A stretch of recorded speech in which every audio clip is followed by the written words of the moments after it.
I'm Tom Grant.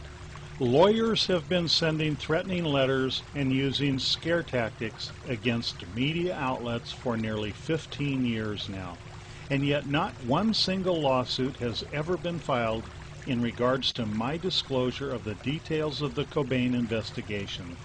So silence is the title we've chosen for our first segment. Watch and listen to what happens, and you'll soon see why. Are we entitled to freedom of speech in America? Let's find out. And next thing I know, besides the phone ringing off the hook from newspapers and TV stations and stuff, I get a call from the Cobain estate. You know, whatever the hell that is. His money's calling me. You know, it's the estate. I don't know what that means. The front lawn is calling me? You know, the jockey holding the lantern on the front lawn is giving me a call. I don't know what that means. I'm getting a call from the estate. You mean lawyers? Oh, yeah, okay, we're lawyers. At the same time, I got a lawyer in L.A. and a lawyer in New York. And the first thing they ask from the film, what do they have to be afraid of is, are you recording this? And I go, well, no. And what I don't say is, being a reporter, of course, I'm keeping copious notes. And I want you, before you even think about calling in tonight, listen to Tom Grant, the man who's going to be on for the entire 2 hours. He is a respected private investigator. He's from Beverly Hills, California. Courtney Love hired this investigator to find Kurt Cobain after he left the rehab center. He started to notice inconsistencies. He started to notice that things just didn't add up. If I were to bring you this story, at no point did they say, don't put this on because the man's alive. At no point did they even ask, by the way, what did he say? They kept saying, well, we don't know what he said. You know that. They never said, so what did he say?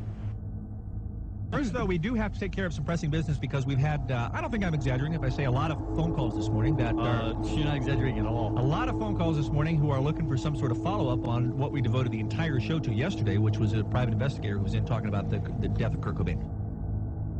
It's interesting. A few brave talk show hosts that tried to do a show on what we're doing tonight actually found that there was a lot of suppression. There were lawyers that would call the radio station and the network and say, don't do it. They did it anyway because their lawyers, like Gil Gross at the CBS radio network, said, go ahead. What you're about to do makes sense. Well, before you get into your point, though, hold on, Raymond. Okay. We are being forced, I knew it. 100% against our will, to read this to you. Right. Courtney Love's representatives objected to the contents of yesterday's show. Out of deference to Miss Love, we are not going to be following up today on any subjects related to Miss Love the way we might usually do so.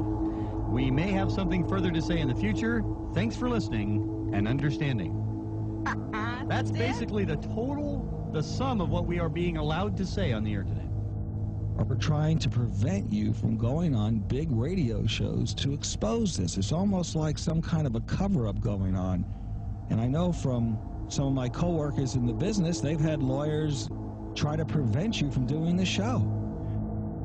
So it was like about 15 minutes. I've got my notes on how long it was in the other room, but of yelling at me, saying, you know, like basically saying, you're not worried about being sued? Well, I don't think so. So it's cool. I've never been yelled at by lawyers bi-coastally before. A lawyer in L.A., a lawyer in New York. This coast-to-coast hookup. Give me a break. Don't tell your listeners this stuff. Oh, why? Well, because the detective might get in trouble. You know, we're just concerned about him. He could be arrested. Right. Yeah, I'll bet.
Investigator Tom Grant goes public. To Tom Grant, a Los Angeles-based private investigator and former L.A. County Sheriff's deputy.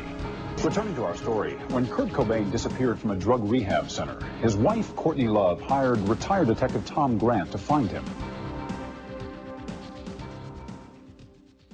I realize segment 1 may appear to be a bit self-promoting, and to an extent it is, but this is also a very necessary tactic, and it's intended to demonstrate to producers, directors, writers, website owners, or anyone wanting to help with the distribution of Project Unplugged.